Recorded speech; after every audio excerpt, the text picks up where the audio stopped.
Treasure Island, Episode 2, Part 1, The Sea Chest.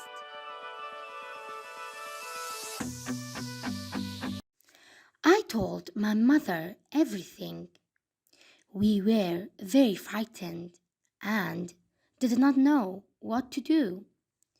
If I went to see Dr. Livesey, as the captain had told me to do, I would have to leave my mother alone, and her safety was my priority.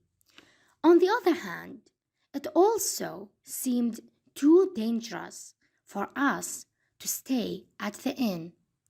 At last, we decided what we ought to do. First, we needed to go to the nearest village to get help.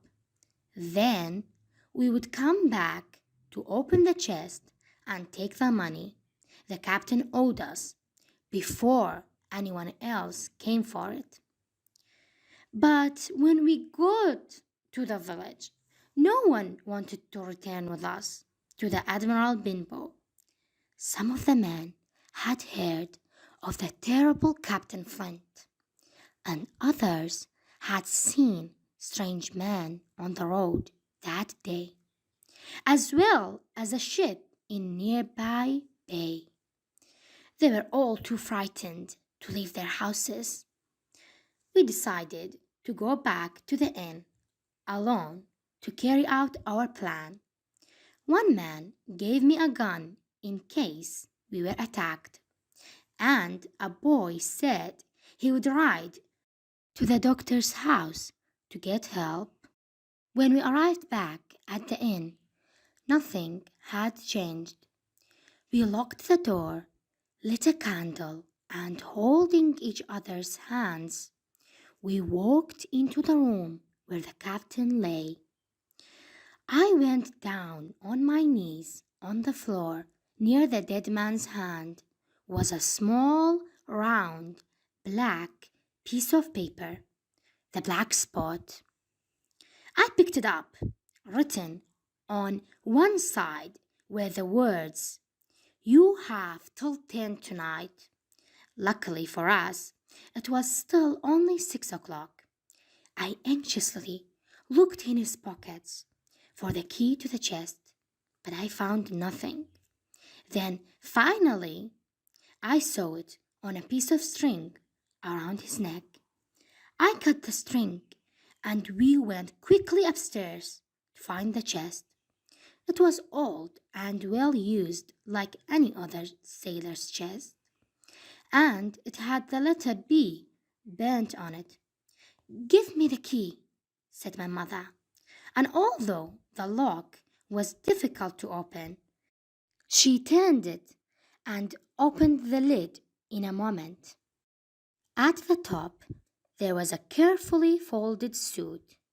Under that, there were too many things to count.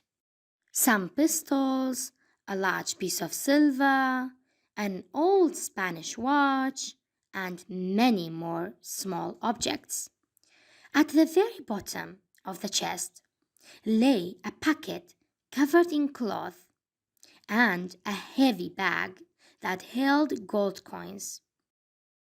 "Let's take what you owed us," said my mother, "and not a penny more."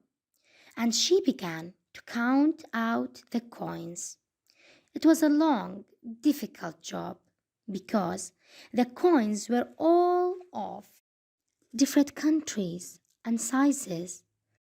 When we had counted out about half of our money, I suddenly heard the tap-tapping of the blind man's stick on the road. We sat, holding our breath. Then the stick banged on the inn door, and we heard the handle being turned, and then silence. At last, the tapping started again, but this time it became quieter and quieter as the man walked away.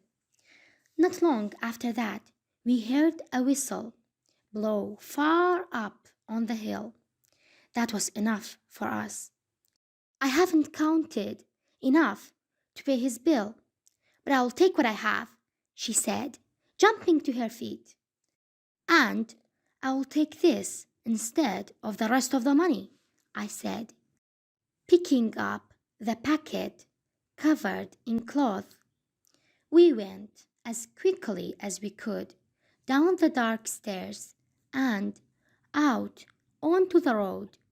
We were on our way back to the village when we heard the sound of someone running, first in the distance and then getting nearer. You must take the money and run on.